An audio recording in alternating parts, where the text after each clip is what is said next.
Nagsugod na og pamomba ang Russia sa military installation sa Ukraine kagabi ug daghan ng Ukrainian citizens ang namakwit samtang misulod na ang puwersa sa Russia sa boundary nga duol sa nasod Ukraine ug nabalaka na ang mga world superpowers kung gamhanang nasud sa kalibutan kay basin dili lang maipit ang ilang panudanan apan maapil usab ang ilang katawhan. Sa unang adlaw sa pagpangatake sa Russia, naguba niini ang 83 ka land-based Ukrainian targets sumala sa Russian officials samtang 203 na kamapagpangatake sa silingang dapit ang gilusad sa Russia. Nanawagan na ang Pilipinas pinaagi sa Department of Foreign Affairs nga kinahanglan maundang ang kagubot pinaagi sa usa ka malinawon nga paagi. Nanawagan na si United Nations Secretary General Antonio Guterres kang Russian President Vladimir Putin nga ihunong na ang airstrikes o papaulion na ang ilang puwersa sa Russia. Samtang si Pope Francis nanawagan na usab sa mga world leaders nga mopatunga sa issue. Nasuko ang North Atlantic Treaty Organization kon NATO sa Russian invasion apan dili kini manghilabot tungod kay dili membro sa NATO ang Ukraine.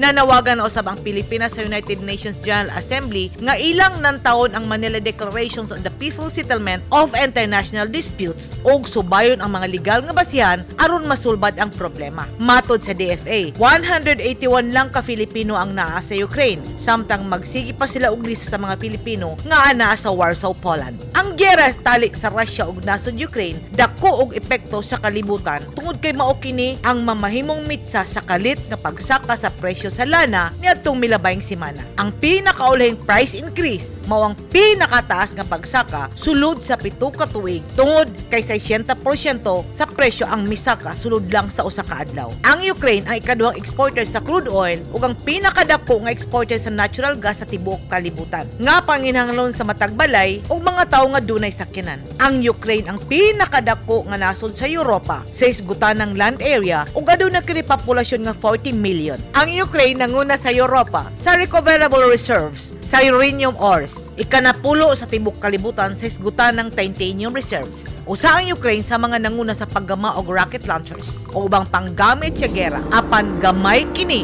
ikumpara sa puwersa nga gamit panggubat sa Russia. Ang Ukraine ikaduha sa tibok kalibutan nga dunay dakong pondo sa manganese ug sa natad sa agrikultura. Makahatag ang Ukraine og supply nga pagkaon alang sa 600 million ka tawo sa tibuok kalibutan. Mitaas ang presyo sa lana tungod kay ang Russia usa sa pinakadako nga oil supplier sa tibuok kalibutan. Ang gera tali sa Russia ug nasod Ukraine dako og epekto sa kalibutan tungod kay mao kini ang mamahimong mitsa sa kalit nga pagsaka sa presyo sa lana ug sa uban pang batakang panginahanglanon sa katawan sa tibuok kalibutan. Ang Russia ang ikaduhang exporter sa crude oil ug ang pinakadako nga exporter sa natural gas sa tibuok kalibutan nga panginahanglanon usab sa mga adunahang nasud ug sa mga third world countries sama sa Pilipinas. Matod ni US President Joe Biden, makigkonsulta na siya sa India kabahin sa isyu sa Russia. Kung mahinumduman, ang Pilipinas ug India may palit og mga war armaments kung gamit panggera sa Russia. Sa iyang televised address, gisaysay ni Russian President Vladimir Putin